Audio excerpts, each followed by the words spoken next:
आज हम लोग जो करेंगे वो करेंगे मैक्रो इकोनॉमिक्स क्लास 12 का सेकेंड यूनिट का फर्स्ट चैप्टर जिसका नाम था मनी। ठीक है, अब तक हम लोग मनी में definition of money, evaluation of money, barter system and it's drawbacks ये सब स्टडी कर चुके हैं।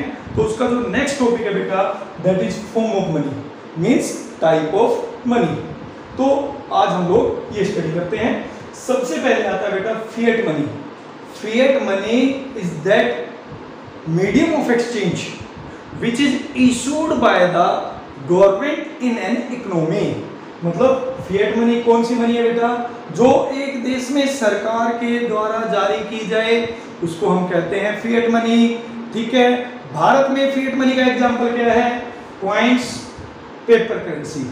जितने भी हमारे देश में जो सिक्के हैं, जितने भी नोट हैं जो हमारी अर्थव्यवस्था में चलन में हैं, वो सब हमारा क्या है बेटा? वो हमारे सब फिएट मनी। ठीक है, और in case of fiat money no one can refuse to accept it legally. Fiat money के केस में कोई भी व्यक्ति उस देश के अंदर उसको कानूनी रूप से लेने से मना नहीं कर सकता। तो ये होता है बेटा फिएट मनी।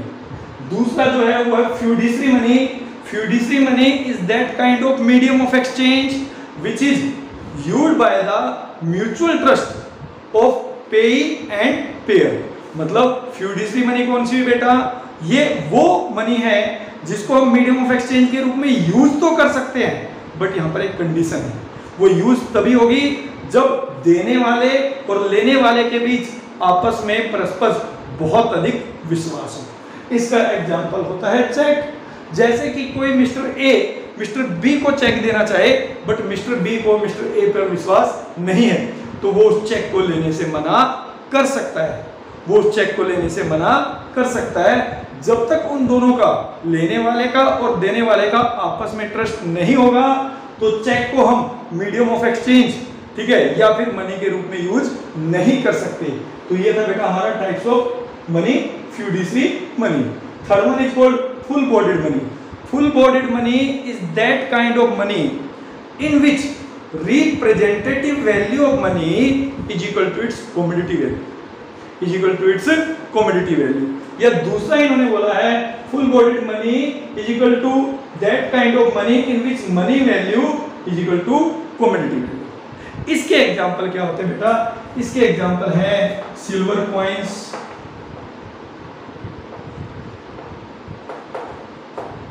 या फिर गोल्ड कॉइन्स।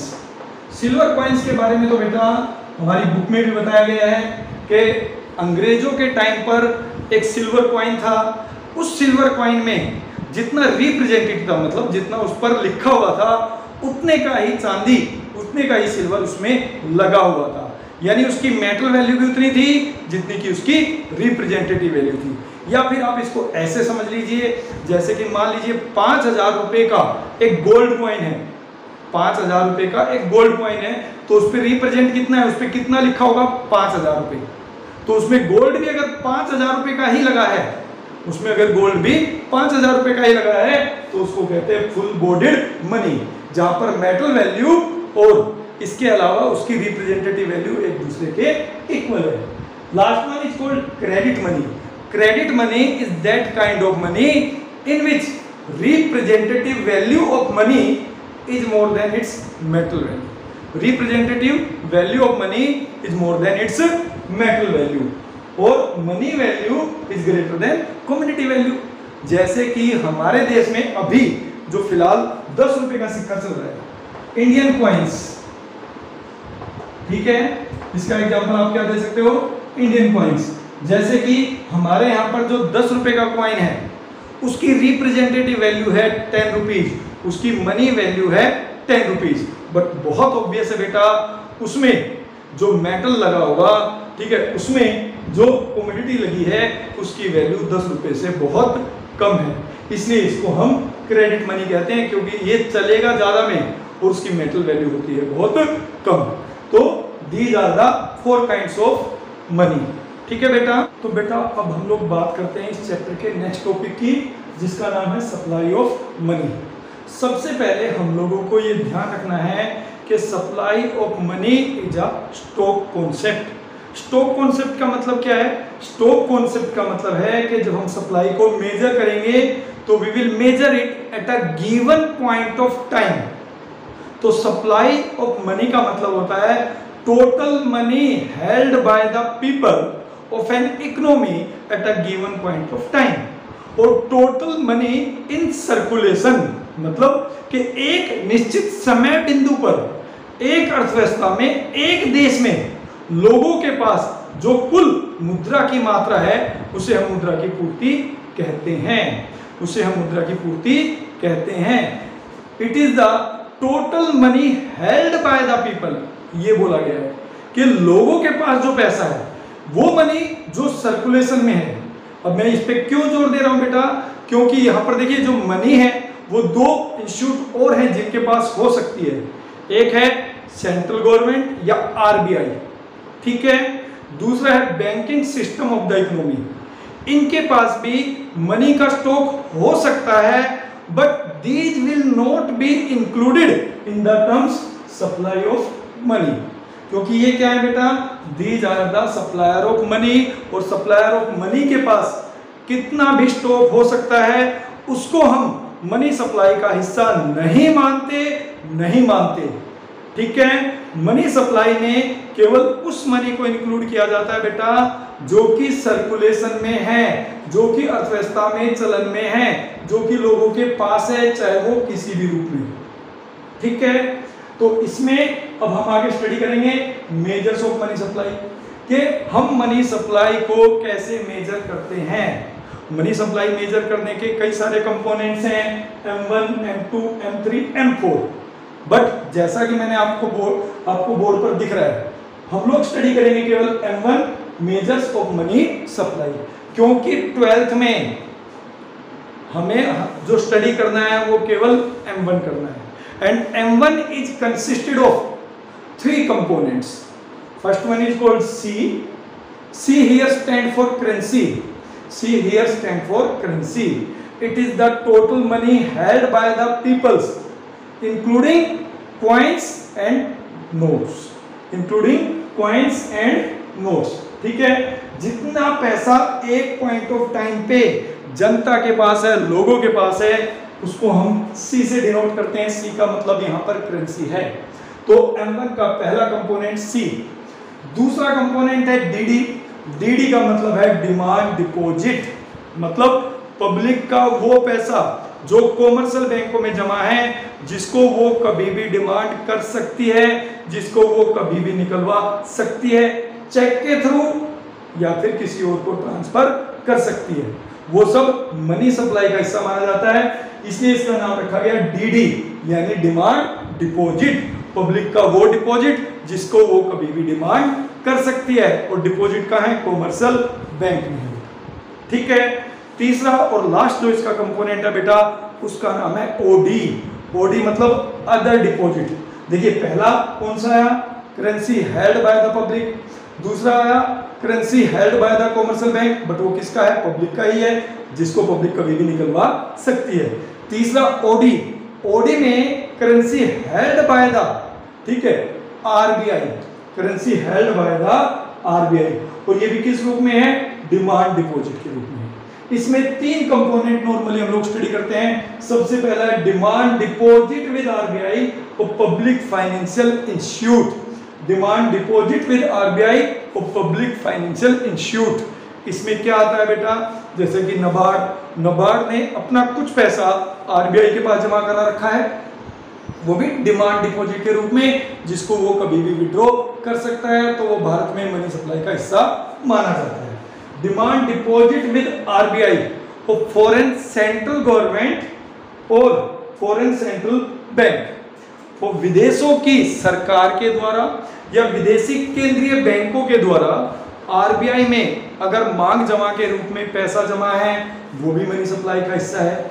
और last but not the list, demand deposit with RBI of international financial institute. International financial institute कौन से होते हैं बेटा? जैसे कि आपका IMF, इंटरनेशनल मॉनेटरी फंड, या फिर वर्ल्ड बैंक, ठीक है। वो इंस्टीट्यूट जो इंटरनेशनल लेवल पर काम करते हैं, मॉनेटरी इंस्टीट्यूट्स हैं, फाइनेंशियल इंस्टीट्यूट्स हैं, अगर उनका पैसा आरबीआई के पास डिपॉजिट है, वो भी डिमांड डिपॉजिट के रूप में, तो उसको भी हम मनी सप्लाई में इंक्लूड करेंगे। और वो किसका कंपोनेंट हो गया? वो कंपोनेंट हो गया बेटा ओडी का। बेटा जी इस चैप्टर का जो लास्ट बट बहुत इंपॉर्टेंट टॉपिक रह गया है उसको स्टडी कर लेते हैं। उसका नाम है who supply money in India, कि भारत में मनी की सप्लाई कौन करता है। जब हम बात करते हैं सप्लायर ऑफ मनी, तो उसमें बेटा we study about the three supplier of money. First one is called central bank of a country, जैसे कि भारत में आरबीआई। भारत में जो आरबीआई है बेटा, that is the principal source of supply of money in India. That is the principal source of money supply in India. Main source हमारा RBI है, ठीक है। और आरबीआई मनी सप्लाई करने के लिए एक सिस्टम फॉलो करता है जिसका नाम है मिनिमम रिजर्व सिस्टम। जिसका नाम है बेटा, याद रख लीजिए, मिनिमम रिजर्व सिस्टम। अब इस मिनिमम रिजर्व सिस्टम का मतलब क्या होता है बेटा? Central bank issue currency only in the condition if government deposit 200 crore gold और फॉरेन सिक्योरिटी विद आरबीआई। कि केंद्रीय बैंक केवल इसी शर्त पर भारत सरकार को करेंसी इशू करता है कि अगर भारत सरकार केंद्रीय बैंक के पास 200 करोड़ का गोल्ड यानी सोना या फिर विदेशी सिक्योरिटी, विदेशी प्रतिभूतियां आरबीआई के पास जमा कराए। बट उसमें भी एक कंडीशन है। देखो, पहली कंडीशन कि 200 करोड़ का गोल्ड और फॉरेन सिक्योरिटी का होना जरूरी है।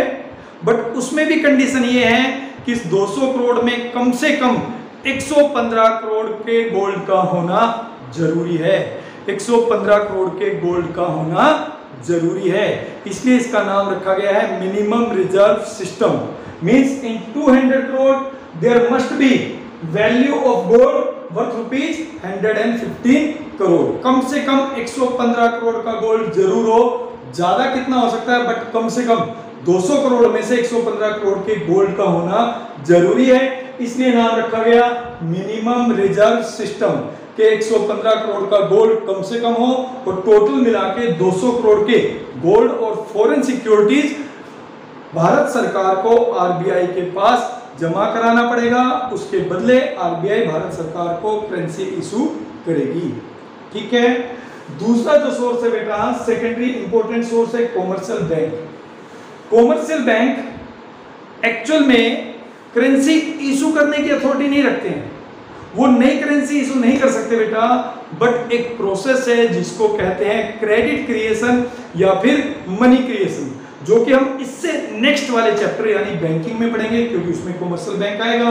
और कॉमर्शियल बैंक का बहुत इंपॉर्टेंट फंक्शन है क्रेडिट क्रिएशन या मनी क्रिएशन, जिसके through commercial bank can increase money supply many time more than their cash deposit. जितना कॉमर्शियल बैंकों के पास कैश होता है क्रेडिट क्रिएशन प्रोसेस के थ्रू, वो उससे कई गुना ज्यादा इकोनॉमी में मनी सप्लाई को बढ़ा सकता है। बट कॉमर्शियल बैंक एक्चुअल में नई करेंसी इशू नहीं कर सकता। केवल क्रेडिट क्रिएशन की प्रोसेस की वजह से ही इसको भी हम लोग इसमें इंक्लूड करते हैं कि ये भी जो है मनी सप्लायर है। जो तीसरा है बेटा, वो है हमारा गवर्नमेंट ऑफ इंडिया या फिर फाइनेंस मिनिस्ट्री ऑफ इंडिया।